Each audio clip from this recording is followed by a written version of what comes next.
In the seedy underbelly of crime, some individuals rise to infamy as leaders of vicious gangs. Today, we delve into the true stories of the top 5 gang members who, after orchestrating a wave of violence and terror, found themselves sentenced to life in prison. Number 1. For over an hour, Christopher Dean endured a violent attack with a 2x4 and a crowbar. As a final blow to the torture and humiliation, he was sexually assaulted with a handle-like object. He was shot twice in the back of the head, ending his life. Dean's corpse was then placed in the trunk of a car and abandoned at a MARTA station in Atlanta. Christopher Dean, a father of 2 young children, suffered such a severe battering that his skull was visibly depressed. Most impertinently, the perpetrators allowed evidence of the crime to linger for 30 days. On October 17, 2016, Fulton County prosecutors revealed that Christopher Lockett had invited the 33-year-old Dean to the Atlanta residence of 23-year-old Xavier Gibson and 30-year-old Orlando Gibson under the pretense of a drug deal. Unbeknownst to Dean,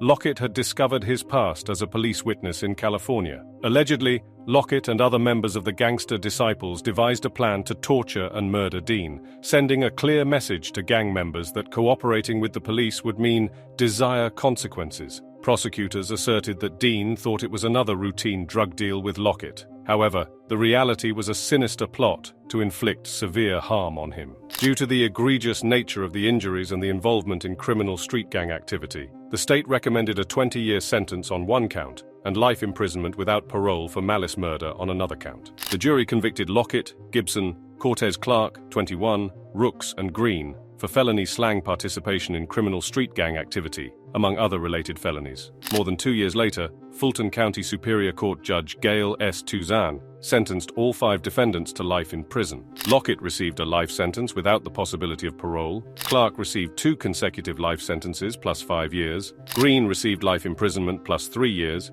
and both Brooks and Gibson were sentenced to life in prison. The court deemed this case as the most horrific attack in recent history in Fulton County, according to Fulton County District Attorney Paul Howard. Number 2. Abel Gallegos faced trial in Jefferson County District Court and received a life sentence without the possibility of parole, along with an additional 163 years. The charges were related to the kidnapping and killing of 28-year-old Simon Duran. Gallegos, along with Alonzo Quintana and Rene Francisco Rosales, were found guilty on multiple counts for their involvement in the retaliation against Duran. The incident began when Duran identified Quintana in a lineup during an attempted slaying investigation in Adams County in early 2018. Subsequently, Duran became a target of Gallegos, Quintana, and Rosales. On November 5, 2018, Duran was lured, kidnapped, shot 10 times, and set on fire. Gallegos had initially approached Duran on social media, and they, along with Rosales, met at a house in Denver.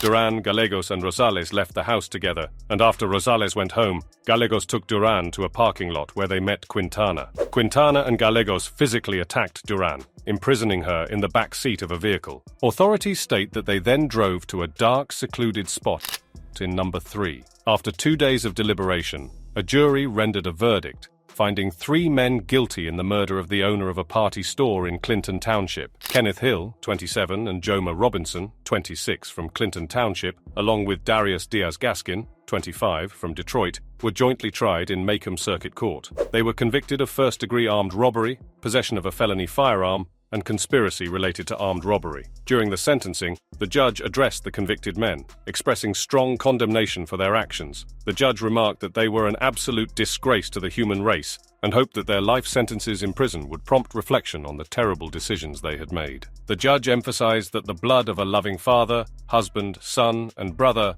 was on their hands. Hill, Robinson, and Diaz-Gaskin are now facing life imprisonment without the possibility of parole. A 4th individual from Detroit, Clinton Grayson, age 26, had been sentenced earlier to life in prison without parole on charges of first-degree felony slang and other offenses. The crime took place at the Moonlight Party store on Harper around 11 p.m. on March 28, 2014. According to the store's videotape, during the 1 minute and 44 seconds of the attack, Diaz, Gaskin, Robinson, and Grayson entered the store. The owner, Basim Sulaka, was shot in the back with Diaz-Gaskin's 9mm handgun within less than 20 seconds. Basim Sulaka's sister, Vivian Sulaka, described him as a peaceful man who did not keep a gun at his store and had not installed thick plexiglass. Despite arguments from Diaz-Gaskin's lawyer claiming that his client believed the gun safety was on, the jury remained unconvinced, leading to the guilty verdict. All three perpetrators received life sentences without the possibility of parole for their crimes. The judge addressed the severity of their actions, stating that nothing more could be taken from the victim's family, and he condemned any insults or threats towards them. Number 4. The Carpio brothers. Two teenage brothers received sentences for their involvement in the fatal stabbing of a student at Cleveland High School in Reseda in 2013. Anthony Carpio, 18, was sentenced to 16 years to life, while Michael Stephen Carpio, 20, received a sentence of 15 years to life. Both individuals, identified as members of a street gang, were found guilty on October 31st of second-degree murder against 18-year-old Kevin Orellana, who was not affiliated with any gang. In the Van Nuys courtroom, the Carpio brothers remained expressionless as Judge Martin Herskowitz delivered the sentences. Prior to the sentencing, Los Angeles County Deputy District Attorney Scott Marcus read a victim impact statement prepared by Orellana's family. The statement expressed the devastating impact of losing a loved one, highlighting the unexpected shift from planning life events like weddings and celebrations to having to plan a funeral. The Carpio brothers will not be eligible for parole until at least 2028. Number 5. George Thomas. Ruthless gang boss. George Gowell Thomas has been sentenced to life in prison for organizing a series of murders and various other crimes, all from his jail cell. The extensive trial involving Thomas and 16 others concluded in the Western Cape High Court. 6 additional gangsters have also received life sentences. The convictions were made under the Prevention of Organized Crime Act, covering offenses committed between 2006 and 2010, ranging from murder to conspiracy and racketeering. Thomas will concurrently serve 7 life sentences for the crimes he masterminded during the specified period. Judge Chantal Fortune remarked that Thomas and his accomplices displayed no remorse, intentionally carrying out acts of violence to instill fear in the community. Despite Thomas expressing a lack of regret, he acknowledged that if given the chance, he would change certain aspects of his past to avoid his current situation. The National Prosecuting Authority welcomed the sentence, considering it a victory in the ongoing battle against organized crime. Simultaneously, Correctional Services has initiated an investigation into how Thomas coordinated multiple crimes from behind bars.